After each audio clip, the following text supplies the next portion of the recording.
Skyrock pour les militaires. La France poursuit son soutien à l'Ukraine alors que le président de la République a réuni hier à Paris les chefs d'état-major des armées de l'Union européenne et de l'OTAN. Une rencontre qui avait pour but de définir les garanties de sécurité à fournir à l'Ukraine en cas de cessez-le-feu et renforcer la défense de l'Europe. La France va mobiliser 195 millions d'euros. Pour le ministre des Armées Sébastien Lecornu, cette somme permettra de livrer des obus de 155 mm ainsi que des bombes planantes AASM qui arment les Mirage 2000 ukrainiens. Il a également annoncé l'accélération des cessions de matériel ancien, dont des chars AMX-10 RC et des véhicules de l'avant blindés. Le ministre a aussi rappelé la nécessité d'accélérer les cadences de l'industrie de l'armement, en citant par exemple l'objectif pour Dassault Aviation de livrer 4 à 5 Rafales par mois à partir de 2026 contre 2 en 2024. Enfin, il a appelé à un débat politique sur les enjeux de défense et annoncé une future réunion avec les présidents des groupes parlementaires et l'état-major des armées pour échanger sur ces décisions stratégiques. La frégate Floréal au secours de l'île Amsterdam. Après une semaine de navigation difficile, la frégate française a rejoint l'île d'Amsterdam dans l'océan Indien pour y déposer du personnel des terres australes et antarctiques françaises et les sapeurs-pompiers du service départemental d'incendie et de secours de l'île de la Réunion.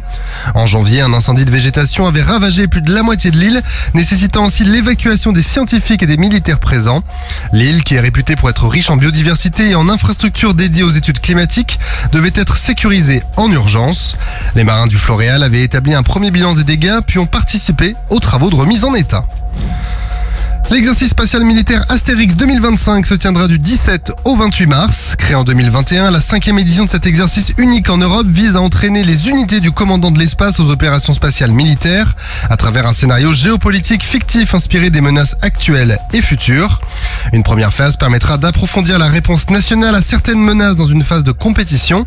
La seconde visera à renforcer la coopération avec les alliés dans une phase de confrontation avec un scénario orienté sur l'intégration multimilieu et multichamp face à un environnement spatial simulé, contraignant les joueurs à se défendre et à trouver des moyens de riposte efficaces. Astérix 2025 comprendra 18 événements spatiaux, 4000 satellites et une dizaine de menaces. Il mobilisera 170 participants dont de nombreuses institutions, 8 partenaires industriels et 24 joueurs étrangers issus de 12 nations partenaires. Le Jaguar, engin blindé de reconnaissance et de combat, devrait faire son entrée en pleine capacité opérationnelle cette année. Doté d'un canon de 40 mm et du missile anti-char Acheron MP, il représente l'évolution du programme Scorpion. La dernière version est en cours de qualification avec des tests concluants réalisés en février sur le site de DGA Technique Terrestre où 3 tirs y ont été réalisés. L'un d'urgence à 300 mètres, un second à 2500 mètres sur une cible mobile et un troisième à 3800 mètres et hors de vue directe.